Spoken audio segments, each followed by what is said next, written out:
I'm going to read my chapter today for you. And my chapter is called Pivot Your Mindset, Finding Healing, Strength, and Growth in a Time of Loss and Change. So where do I begin? I kept turning on the TV, and the cases kept rising. The deaths kept rising. The uncertainty kept rising. And the truth was setting in that this was real. And then the city shut down, and 2020 went dark. There we were, mandated to be home, trying to get last-minute supplies, trying to comprehend what was going on. What would happen to our jobs? What would happen with our schools? How would we pay our bills? How would we provide our services? What would we do? A lot of us were feeling defeated, including myself. I learned right away that the lesson was to take care of your health. Make sure your business and your finances are in order. Make sure you have enough savings for a rainy day or a year. Continue to work on innovation for your business and create multiple streams of income. But I will go into all of this a little later. I was having a really hard time dealing with my emotions. My organization, Fearless Women, had just had an incredible 2019, and we started 2020 with a bang.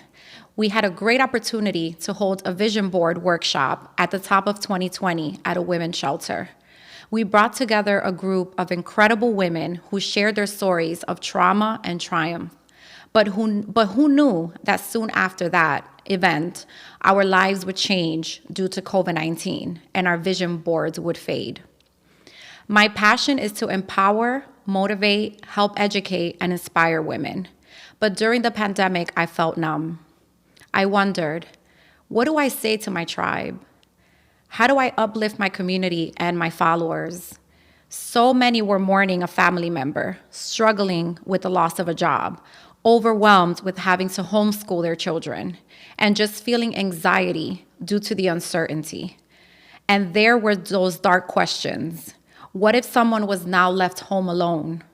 What if someone was now stuck in a space where they were being abused? What if someone was not safe? What if some people weren't coping well mentally? Those were all of the questions racing through my mind, especially having dealt with domestic violence myself. I did not know how to approach the COVID-19 pandemic or how to pivot my services. I didn't know how to help. I wanted to be proactive for my community. I wanted to work on self-improvement. Here are some of the ways I coped and pivoted during COVID-19, as well as some tips and strategies you can use. The first thing I did was declutter my home, which helped declutter my mind. You need to organize and manage your life so that you are in control and you create the energy you need to be productive. You have the power to be in control. You have to be organized in all areas, or your disorganization will affect everything else you do. What have you been complaining about that you have not had time to do? What can you do to make your time at home comfortable, empowering, peaceful, and happy? Well, as happy as can be. So I thought about all these things because I now was going to be at home with my children. And I thought my children will be homeschooled. I will be working from home. So we need to create a comfortable space for all of us to be together and still try to feel empowered during this time. So I decided to make over my home. Early on in March 2020, I ordered furniture, computer chairs, and desks so that my kids and I could have a workspace to adapt to remote work and remote learning. I painted my entire apartment and added other small details that would set the tone for what, at that point, was 10 months from December 2020 until December 2020, from when the COVID-19 outbreak began. After doing those things, I started feeling hope again. I knew it was time for me to share that hope with my tribe, community, and supporters. But doing so was not easy, as I was still going through the motions. I started to experience multiple emotions centered around feeling defeated, like I was not doing enough. Then I started having conversations with close friends who were having trouble pivoting. They were questioning their own productivity level and comparing themselves to others. So imposter syndrome, right? The term imposter syndrome started to come up a lot in conversations. We felt insecure. How would we thrive as others were doing? How did they figure it out? Did we measure up to them? Those were the negative thoughts that were consuming so many. But why? Everyone's journey is completely different. I had to make sure that I was reminding others and myself that it was okay to take your time. It was okay to go at your own pace. And it was okay to just use 2020 to take a step back, focus, work on your mindset, and plan. Take a break from social media. That was one of the things I also did. Why place energy and focus on what others are doing when you can utilize that time for your personal and business growth? Tell your story. Let's go back to the drawing board. No matter what type of business you have, there's always a story on why you started it and why you built it. Think of these questions when you are going through a transitional time. What is your story? Who are you? What is your purpose? Everyone has one. The answers to these questions are extremely important as they are the blueprint to marrying your passion and your business. Knowing your why will allow you to be genuine and transparent with your services and intentions. And it will create engagement and momentum, as not only are you a skilled professional providing great service, but now people can relate to you on a personal level as well. That connection will convert to sales and will open the doors for more opportunities. Do you know how many of us are not only providing great service, but are now also speaking on public platforms, writing books, and empowering others? So ask yourself, what is my story? Everything starts with your mindset. Let go of the things you can't control. To reach your goals and achieve your vision for your life, you need to align all of the parts in your life. You cannot say you want to achieve something great, but parts of you are not aligned with that goal. Shift your mindset. Health and fitness became extremely important to me during quarantine. I knew exercising would be essential for my mental health and strength. It became a part of my life. And I was so happy to share that with everyone and inspire others to get outdoors safely. I am grateful to have been able to participate in a great mental health workshops and also spearhead one of our staff and the youth at our center. Check in with your family and friends, your neighbors, your coworkers, and your community. Now is a perfect time to rebuild relationships that are important to you, that have been lost due to our extremely busy schedules. I also highly recommend that if you feel like you need to talk to someone, please do so. There is accessible help out there, and you are not alone. Create a consistent daily routine. You are aware that life is not perfect, and there may be temporary setbacks, like the COVID-19 pandemic, that can derail your goals. However, no matter how uncomfortable life may become, you must look at every problem as an opportunity to grow. If you want to reach your goals, you have to create a consistent daily routine for yourself. This may look like waking up at 6 a.m., making your bed, brushing your teeth, meditating, making sure you get a workout in, eating a quick, healthy breakfast, getting dressed, leaving enough time to relax as to not feel rushed as you make it out of your home, and making sure that you are not reaching for your phone first thing in the morning. And these are all things I'm still working on, but these are great disciplines to pick up. Discipline. You can't just have discipline in one area of your life. It does not work that way, and it is not effective. If you slack in one area, it would influence all other areas. Starting your business, reinventing your business, pivoting your business, etc., requires a strong level of discipline. You have to know what you will have to give up, that you will have to give up some things and people in order to achieve your goals. Discipline should be a positive habit that becomes a part of your daily life.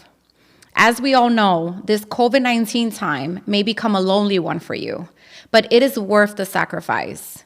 Too many distractions lead to a lack of productivity. What are you willing to give up to get what you want? Focus. You need to build a mindset based on an incredibly strong focus. Your vision should be in your mind constantly. Focus on long-term and monthly goals. This way you won't feel so stressed out, right? This focus will drive you. It will become your superpower. Create a schedule for working on your goals, projects, business plans, mindset, etc. Do not allow for distractions. Manage your time effectively. Allow 15 to 20 minutes for preparation before an interview, meeting, conference call, Zoom, presentation, etc. Test your computer or laptop to make sure it has internet service and you are able to present any documents if need be. And make sure your microphone and camera work. These are all suggestions for when you're working from home remotely.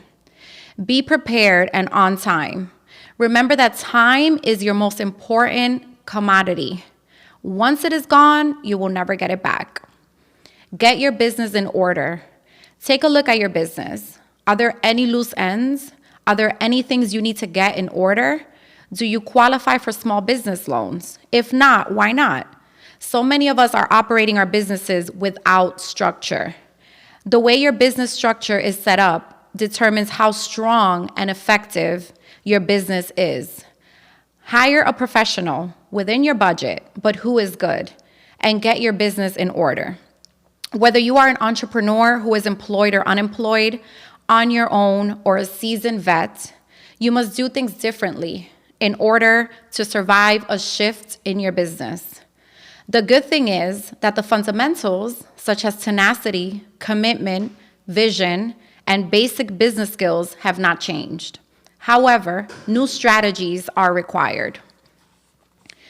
Some tips for successful business are: have a written plan, have a plan B, be open to receiving advice from others for ideas and accountability, keep track of everything, delegate duties, and use the internet for research and reinventing your business.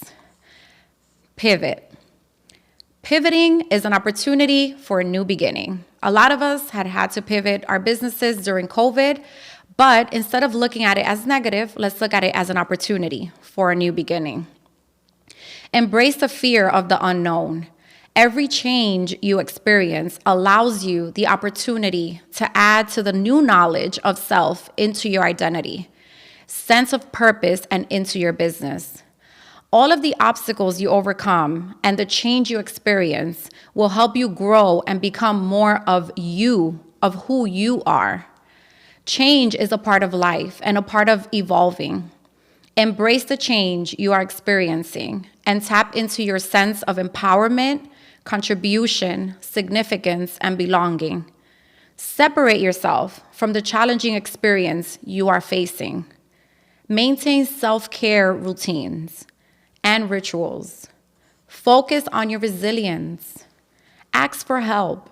Celebrate growth. Reflect on your own unique journey. Connect with yourself and your community. Prior to COVID-19, my creative friends and I always talked about a fully remote work world where we could work from the most beautiful, exotic places that sparked our creativity and passion and allowed us to expand our minds and produce work that was coming from our hearts. Being in corporate America did not allow for that. Millennials have opted for a more laid-back, carefree approach to work in which the surrounding space nurtures creativity. Google also inspired this change, and WeWork was an innovator for the remote work space. Fast forward, and here we are now in a remote work world. So amazing, right? So amazing. The Fearless Show, my podcast. During COVID, I interviewed and connected with a lot of incredible folks when I moved my podcast to IG Live. Everyone shared their experiences of healing and coping and expressed how they wanted to support each other and come together as a community. I also learned so much through people I interviewed, especially around the Black Lives Matter movement and all of that. It was a really great time for growth and to learn. Books and podcasts. During the COVID-19 pandemic, I wanted to learn. How many books had I been putting off that I have been wanting to read? Too many. Well, that was the perfect time to read them.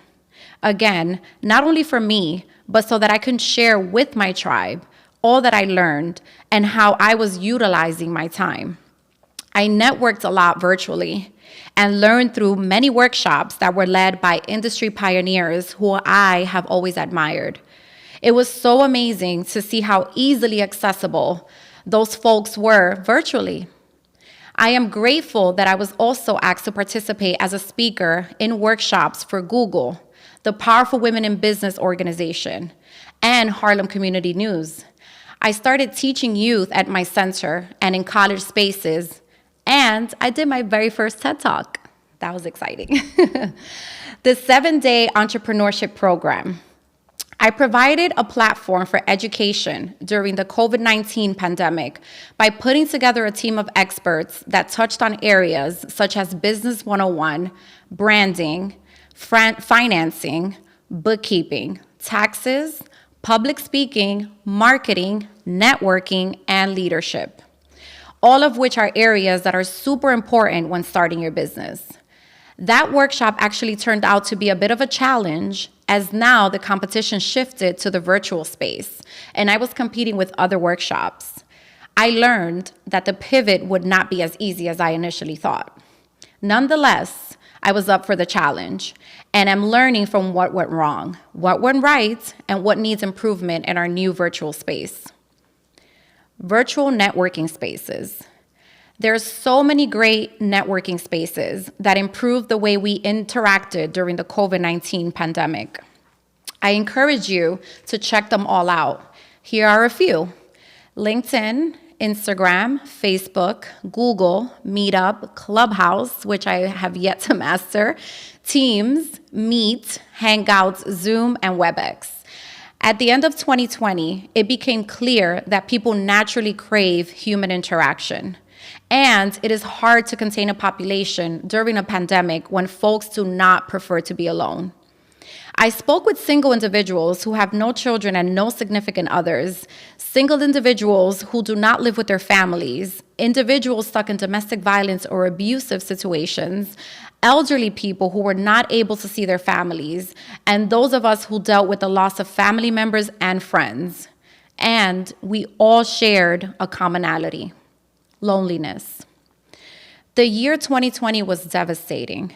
The stories of loneliness and loss reminded me on how we take for granted our time with our family and friends. Now I see some hope, but I also see many who are still struggling with no work, no cash flow, no home, losing their homes, no focus, devastation, and so much sorrow. Our country is also dealing with another major issue, which is racism. And everyone is in an uproar with the lack of humanity. But the positive side to this is that you can do something to help by strengthening your business and empowering your community with the knowledge and resources needed to sustain our neighborhoods back. Tonight, united, we are stronger. And that's my chapter, guys. Thank you so much. I hope you grab a copy. All right, take care.